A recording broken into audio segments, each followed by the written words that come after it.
gitu loh Mas. Jadi saya disiplin sekali pakai masker, saya sebisa mungkin tidak membuka masker. Jadi kadang-kadang kalau ada tamu di kantor pun ya Mas ya, saya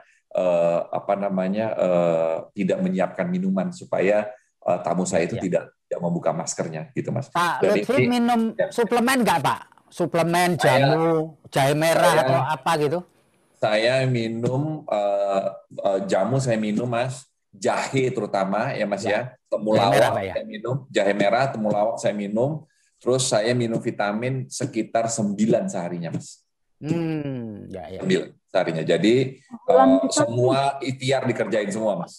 Nah, waktu tidur diatur juga nggak Pak? Waktu tidur Pak, istirahat. Saya tidur nggak ada masalah ya Mas ya. Jadi saya selalu tidur jam 12, jam setengah 1.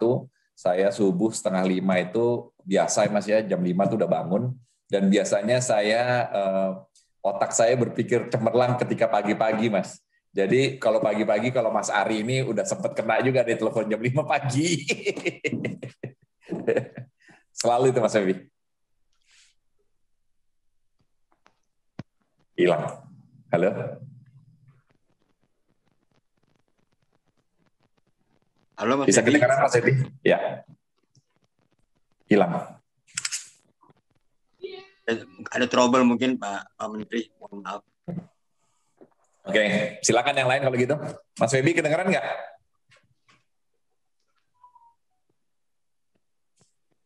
Mas Febi di mana Mas Rahmat? Mas Febi di kantor, di studio kami.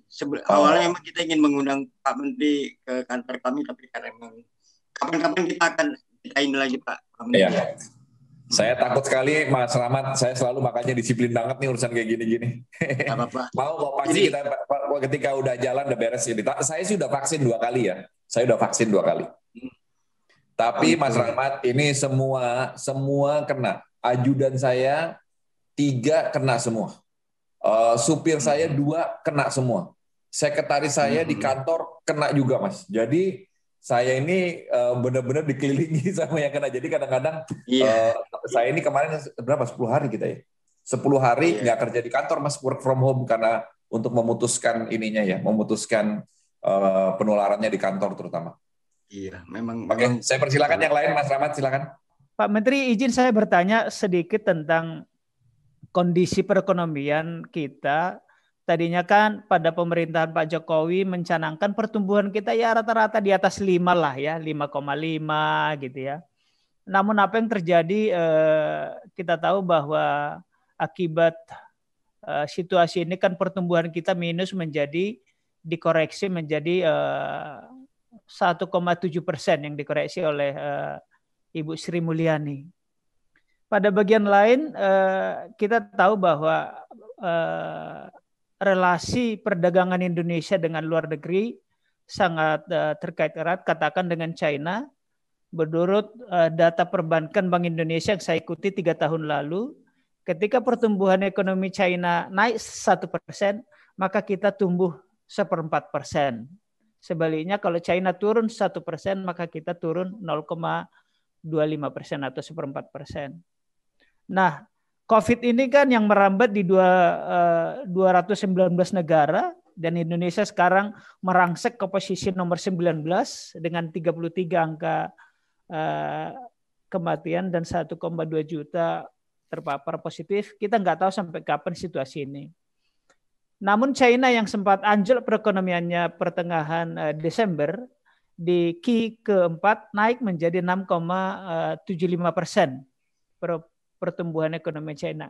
Pertanyaan saya, tadi kita sudah lihat bahwa surplus perekonomian perdagangan kita dari ke Amerika, India dan Filipina itu sekitar 22 billion dolar, tapi kita defisit ke China, Thailand dan beberapa lainnya sekitar 12 juta billion dolar. Seberapa signifikan sekarang naik turunnya perekonomian China dan luar terhadap Indonesia dalam situasi pandemi ini, Pak Menteri? Jadi gini, Mas Bang Domu ya, mungkin 3 tahun yang lalu itu simbiotiknya antara kita dengan Cina itu mungkin akurat. Karena kita ini menjual migas dan bahan mentah seperti batu bara dan gas ke Cina. Ya, jadi kalau Cinanya ekonominya tumbuhnya 5%, mungkin efeknya kepada kita 1/4% seperti Anda katakan tadi. Tetapi kita ini sekarang berevolusi untuk menjual barang industri dan industri berteknologi tinggi. Jadi contohnya misalnya gitu ya, coba lihat ini, itu yang jual besi gitu kan ya. Kita ini menjual besi ke Cina itu besar sekali. Ekspor kita ke Cina itu ada barangnya nggak ya? Ekspor kita ke Cina itu $7 miliar besinya. Pada saat yang bersamaan kita juga impor sekitar $7 miliar dari Cina, gitu ya, Bang Domo ya. Jadi ini untuk menunjukkan bahwa ekonomi kita ini sekarang sudah sejajar karena kita udah berevolusi kepada barang industri dan industri berteknologi tinggi. Balik lagi. Jadi poin saya, dengan kita berevolusi lebih kepada industri di masa yang akan datang, nanti ketergantungan kita dengan ekonomi Cina itu juga akan lebih independen, karena sekarang itu meskipun kita tinggi gitu kan ya, karena kita banyak memberi barang industri dari sana, yang kita jual itu masih barang mentah. Balik lagi ke gambarnya. Nah, jadi itu Bang Domo yang saya ingin utarakan, bahwa dengan tingginya investasi, apalagi kalau kita lihat gitu ya, kalau kita melihat dua fungsi itu tadi itu adalah satu besi dan baja, kemudian otomotif dan spare parts itu semua asal muasalnya adalah investasi. Jadi kalau mobil itu adalah investasi Jepang, dan situ saya saksi sejarahnya karena saya waktu itu duta besar. Waktu saya datang di Jepang tahun 2010 itu investasi Jepang ke Indonesia itu 715 juta dolar. Waktu saya pulang dari Jepang, investasinya itu naik 700%, 4,7 miliar dolar, gitu kan ya.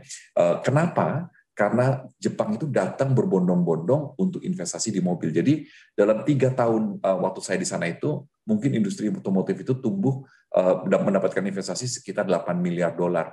Jadi Mitsubishi double kapasitas, Nissan double kapasitas, Suzuki double kapasitas, Toyota double kapasitas. Daihatsu produksinya di Indonesia ini sekarang lebih besar daripada produksi di Jepang.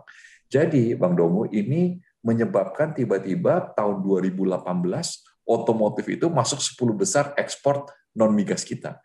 Sempat jadi nomor 3, sekarang ini jadi nomor 6 karena ekspor kita turun dari 315.000 mobil menjadi 250.000 mobil tahun lalu. Nah, jadi saya ingin mengatakan bahwa dengan evolusi kita menjual barang industri dan industri berteknologi tinggi, ketergantungan kepada Cina itu makin lama akan makin sedikit.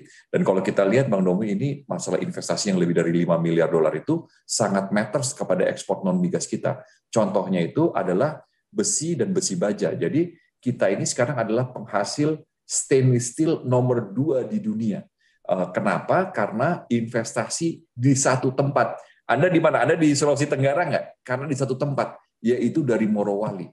Dan ini menyebabkan industri tumbuh. Nah, ini akan diikuti dengan tempat-tempat industri dengan investasi yang syarat dengan modal, yaitu di Weda Bay, di Halmahera, di Ternate, maksud saya di Maluku Utara.